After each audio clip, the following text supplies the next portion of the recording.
Friends, আমি আবার চলে এসেছি তোমাদের জন্য ইউটিউব চ্যানেলে। ঠিক আছে, এর আগের দিন আমি তোমাদের যেটা করিয়েছিলাম সেটা হলো অপাদানে পঞ্চমী বিভক্তি সূত্র আর লবলোপে কর্মণ্যধিকরণে চ, এই সূত্রটা করিয়েছিলাম।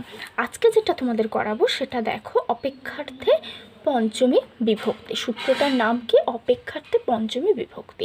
এই সূত্রটাতে বোঝাচ্ছে যে অপেক্ষার্থ মানে এর অপেক্ষা এটা, এরকম যদি কিছু বোঝায় তাহলে সেক্ষেত্রে অপেক্ষার্থে পঞ্চমী বিভক্তি হবে। সেক্ষেত্রে অপেক্ষার্থে পঞ্চমী বিভক্তি হবে। যেমন, অর্থাৎ আমি এর মিনিংসটা লিখে দিচ্ছি, দুটি ভিন্নতর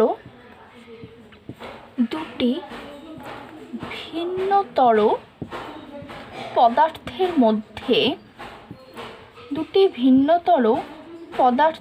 মধ্যে একটি অপেক্ষা অন্যটি উৎকর্ষ বা অপকর্ষ বুঝালে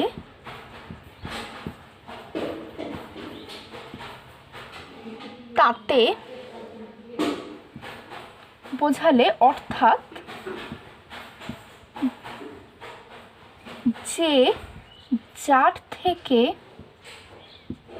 উৎকর্ষ বা অপকর্ষ হবে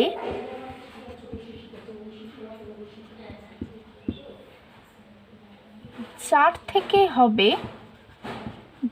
থেকে হবে তাতে অপেক্ষার্থে পঞ্চমী হয়। অপেক্ষার্থে পঞ্চমী হবে।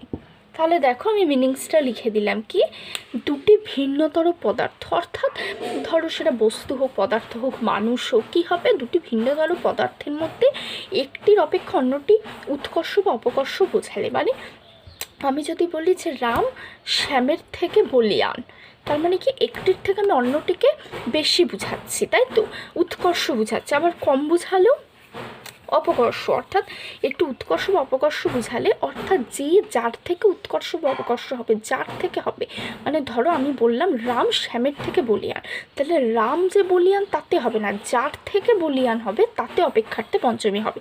অর্থাৎ রাম যে শ্যামের থেকে বলিয়ান, তাহলে শ্যামে হবে অপেক্ষার্থে পঞ্চমী, যেহেতু ওর অপেক্ষায় ও বেশি, অর্থাৎ যার থেকে যে বেশি হবে, যার থেকে, যেমন রাম শ্যামের থেকে বলিয়ান, রাম কিন্তু শ্যামের থেকে বলিয়ান, তাহলে শ্যামে হবে অপেক্ষার্থে পঞ্চমী।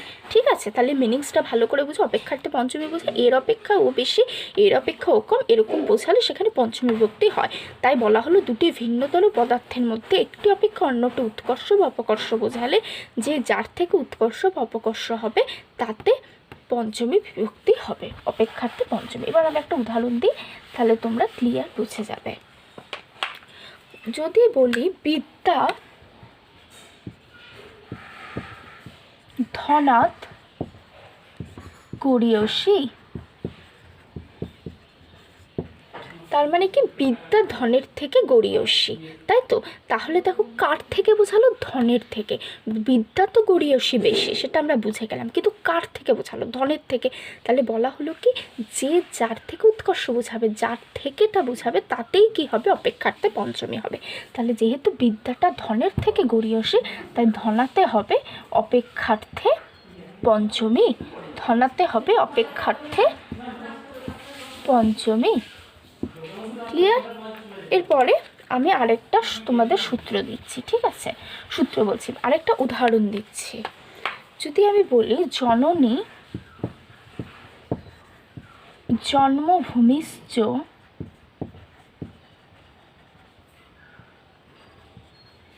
স্বর্গাৎ অপি গরীয়সী, তার মানে কি বোঝালো, যে জননী জন্মভূমি, মানে আমাদের যেটা জননী জন্মভূমি সেটা স্বর্গের, মানে স্বর্গের থেকেও কি মহান, গরীয়সী। তাহলে জননী জন্মভূমিটা কার থেকে গরীয়সী? স্বর্গাৎ, অর্থাৎ যার থেকে বেশি বোঝাবে বা কম বোঝাবে তাতেই কি হবে, অপেক্ষার্থে পঞ্চমী। তাহলে এখানে দেখো, স্বর্গাতে কি হবে, অপেক্ষার্থে পঞ্চমী, অপেক্ষার্থে পঞ্চমী। ক্লিয়ার? বুঝতে পেরেছো? এরপরে যদি ধরো আমি যেটা তোমাদেরকে মানে সংজ্ঞা দিতে গিয়ে বুঝালাম, যদি আমি বলি রামও শ্যামাত বলিয়ানো, অর্থাৎ কি হলো, রাম শ্যামের থেকে বলিয়ান। রাম তো বলিয়ান আমরা জানছি, উৎকর্ষ বোঝাচ্ছে, কিন্তু কার থেকে বলিয়ান? শ্যামের থেকে, অর্থাৎ যার থেকে বলিয়ানটা বোঝাবে বা যার থেকে গড়িয়সী বোঝাবে, মানে যার থেকে উৎকর্ষ বা অপকর্ষটা বোঝাবে, তাতেই কি হবে? অপেক্ষার্থে পঞ্চমী। অপেক্ষার্থে পঞ্চমী। ক্লিয়ার? এরপরে আমরা নেক্সট সূত্রটাতে যাব। নেক্সট সূত্রটা দেখো, নেক্সট সূত্রটা হচ্ছে হেতু-চ। আমরা যেটা নেক্সট সূত্র করব সেটা হলো হেতু-চ। হেতু-চ, নেক্সট সূত্রটা কি? হেতু-চ। ঠিক আছে, দেখো তোমরা করণ কারকে অর্থাৎ তৃতীয়া বিভক্তিতে বলেছিলে, এরকমই সূত্র পড়েছিলে হেতু, তাই তো? তোমরা জানো যে হেতু মানে কারণ। হেতু শব্দের অর্থ, হেতু শব্দের অর্থ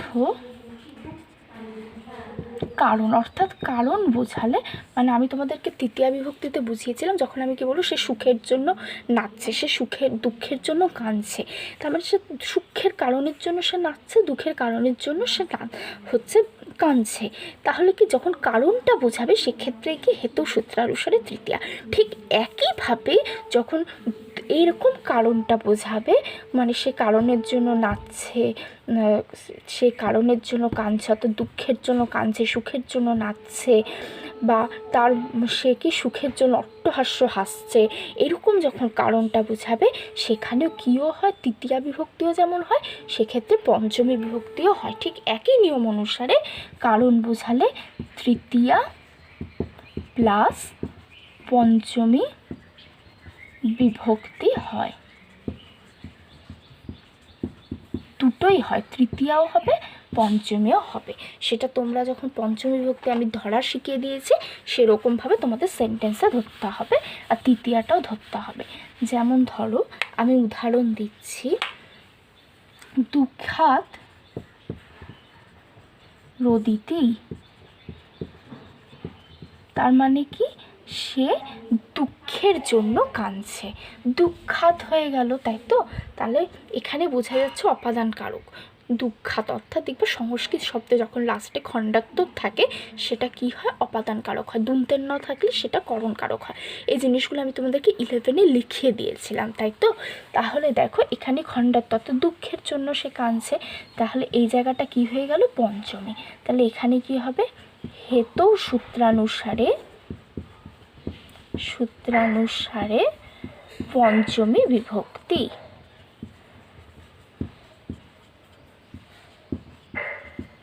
এবার যদি আমি একইভাবে বলতাম তৃতীয়াটা কি হবে? একই, যেহেতু হেতু কারণ, কারণ বোঝালে সেখানে তৃতীয়া বা পঞ্চমী হয়। তা যদি আমি বলি বালা দুঃখেন রোদিতি, বালা দুঃখেন রোদিতি, তাহলে বালা দুঃখের জন্য কাঁদছে, দুঃখেন ন বোঝাচ্ছে, তার মানে এখানে কি হবে? হেতু তৃতীয়া, হেতু তৃতীয়া বিভক্তি, হেতু তৃতীয়া বিভক্তি। তাহলে বুঝতে পারছো? তেমনইভাবে আমি যদি বলি সুখাত নিত্যতি, যে সুখাত হয়ে গেল তখন কি হবে? হেতু পঞ্চমী। আবার যদি বলি সুখেন নিত্যতি, তাহলে সেটা তৃতীয়া, তাহলে কি? হেতু তৃতীয়া। কিন্তু সূত্রটার মিনিংসটা দুক্ষেত্রেই এক, তৃতীয়া বিভক্তিতেও এক, পঞ্চমীতেও এক। কারণটা যখনই বোঝাবে তখনই সেখানে হচ্ছে পঞ্চমীও হতে পারে, তৃতীয়া। সেটা তোমরা সেন্টেন্সের ওয়ার্ডটা দেখে বুঝবা। যখনই দেখবে খণ্ডাত্মক লাস্টে থাকছে তোমরা ধরে ফেলবে এটা অপাদান কারক, তার মানে হেতু উচ্চ সূত্রানুসারে পঞ্চমী। যখন দন্তের ন থাকবে তখনই তোমরা বুঝিয়ে যাবে হেতু সূত্রানুসারে তৃতীয়া বিভক্তি। ঠিক আছে? তাহলে আজকে যে দুটো সূত্র তোমাদেরকে করালাম সেটা আমি তোমাদেরকে মিনিংসটা আরেকবার বলে দিচ্ছি। প্রথমে যে সূত্রটা করালাম সেটা অপেক্ষার্থে পঞ্চমী বিভক্তি, তাই তো? অপেক্ষার্থে পঞ্চমী মানে বোঝাবে যার থেকে, অর্থাৎ যে যার থেকে উৎকর্ষ বা অপকর্ষ বোঝাবে, মানে বেশি বা কম বোঝাবে, যে কিছুতেই হোক। তার মানে দেখো বেশিটা কি বোঝাবে, ধরো আমি যেমন বললাম রাম শ্যাম বলিয়ানো, তার মানে রাম তো বলিয়ান, কিন্তু কার থেকে বলিয়ান? শ্যাম, অর্থাৎ যার থেকে উৎকর্ষ বা অপকর্ষটা বোঝাবে, তাতেই কি হবে? অপেক্ষার্থে পঞ্চমী হবে, মানে যে উৎকর্ষ সে না, যার থেকে উৎকর্ষটা মানে যার সাথে তুলনাটা করা হবে, তাতেই কি হবে? অপেক্ষার্থে পঞ্চমীটা হবে। যেমন আমি কি বললাম, রাম ও শ্যামাৎ বলিয়ান, রাম শ্যামের থেকে বলিয়ান, তাহলে কার থেকে তুলনা করা হলো? শ্যামের সাথে, তাহলে শ্যামে হবে অপেক্ষার্থে পঞ্চমী। ক্লিয়ার? পরেরটা দেখো, হেতৌচ সূত্রানুসারে তোমরা তৃতীয়াতেও পড়েছিলে।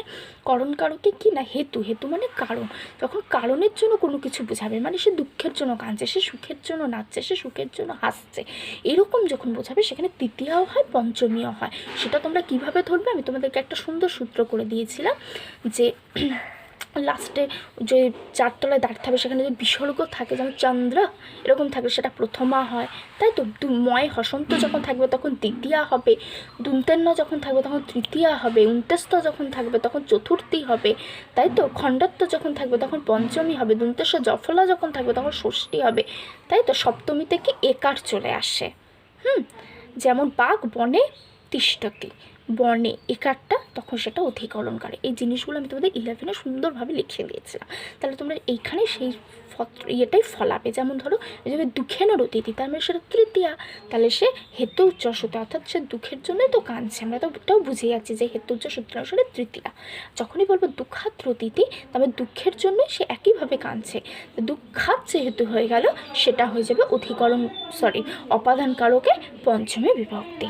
ঠিক আছে, নেক্সট দিন আরও দুটো আর একটা সূত্র আছে, এটা করিয়ানোর পর ষষ্ঠী বিভক্তিতে আমরা ঢুকে যাব।